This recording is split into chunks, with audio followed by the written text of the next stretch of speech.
Au niveau de la production cunicole, les faits marquants des dernières années sont en premier lieu l'augmentation du prix.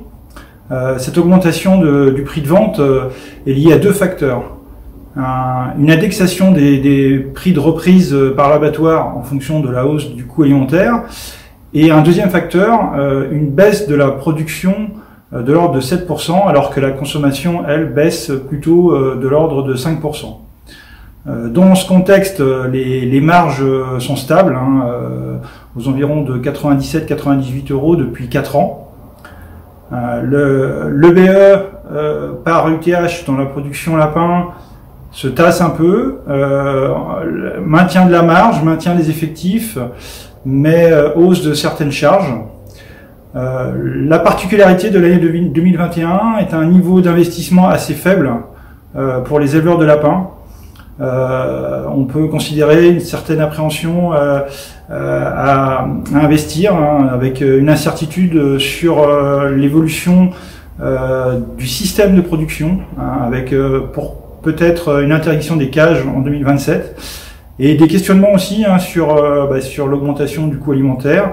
Globalement, des questions sur le renouvellement de la génération des éleveurs et des opérateurs qui essayent de mettre en place des programmes pour favoriser ces renouvellements.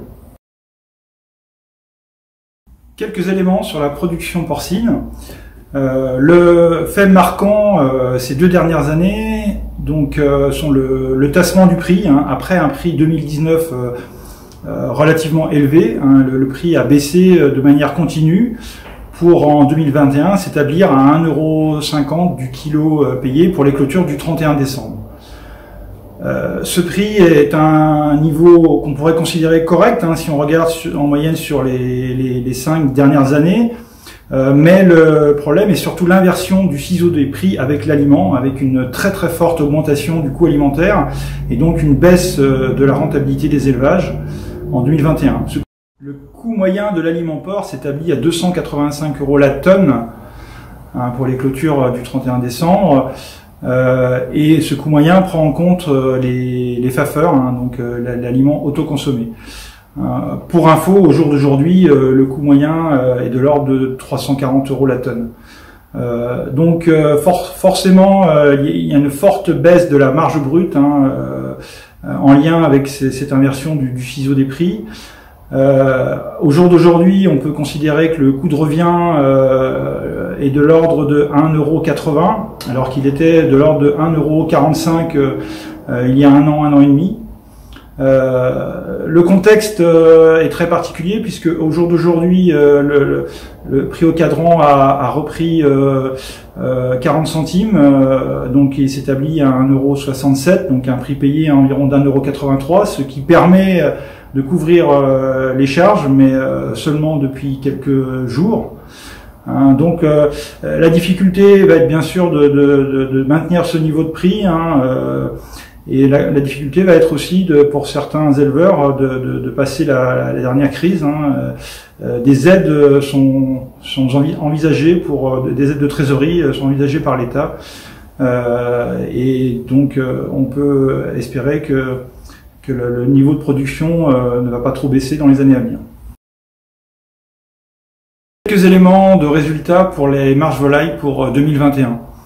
Donc les marges volailles standard, poulet, dinde, pintade sont relativement stables, alors que la marge canard continue à décroître. La baisse depuis plusieurs années est liée à une conjoncture difficile et à un allongement des vides.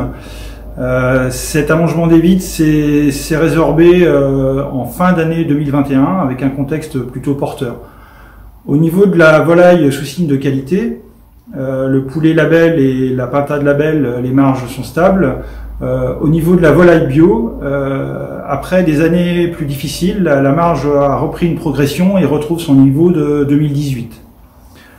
Au niveau du gavage, la marge par canard est en légère baisse, liée à des incidents techniques cet hiver sur la production de canards prêts à gaver. Et on retrouve un niveau de production de l'ordre de 20 lots par an. tous ces éléments conduisent, je dirais, à une augmentation globale de l'EBE par UTH. Mais cette augmentation globale de l'EBE par UTH est liée à des mises en place de bâtiments neufs, et donc par conséquent il y a aussi une augmentation des annuités qui induit un niveau de revenu disponible assez stable. Donc, et on peut observer aussi une baisse des investissements en volaille, en lien avec peut-être déjà des interrogations. Le facteur très important évidemment du moment, c'est la grippe aviaire. La Vendée est très impactée puisque plus de 500 éleveurs sont touchés par la maladie et presque 100% des éleveurs vont être concernés par un vide sanitaire. On ne connaît pas encore la durée de ces vides, on ne connaît pas encore les conditions de reprise de l'élevage. Donc beaucoup d'interrogations et beaucoup de questionnements des éleveurs. Donc si on voit sur le plus long terme, évidemment qu'il y a encore un marché pour la volaille, il y a encore des productions qui peuvent être mises en valeur, mais des interrogations à court terme sur la gestion de la grippe aviaire et sur l'éventuelle possibilité de mise en place d'un vaccin.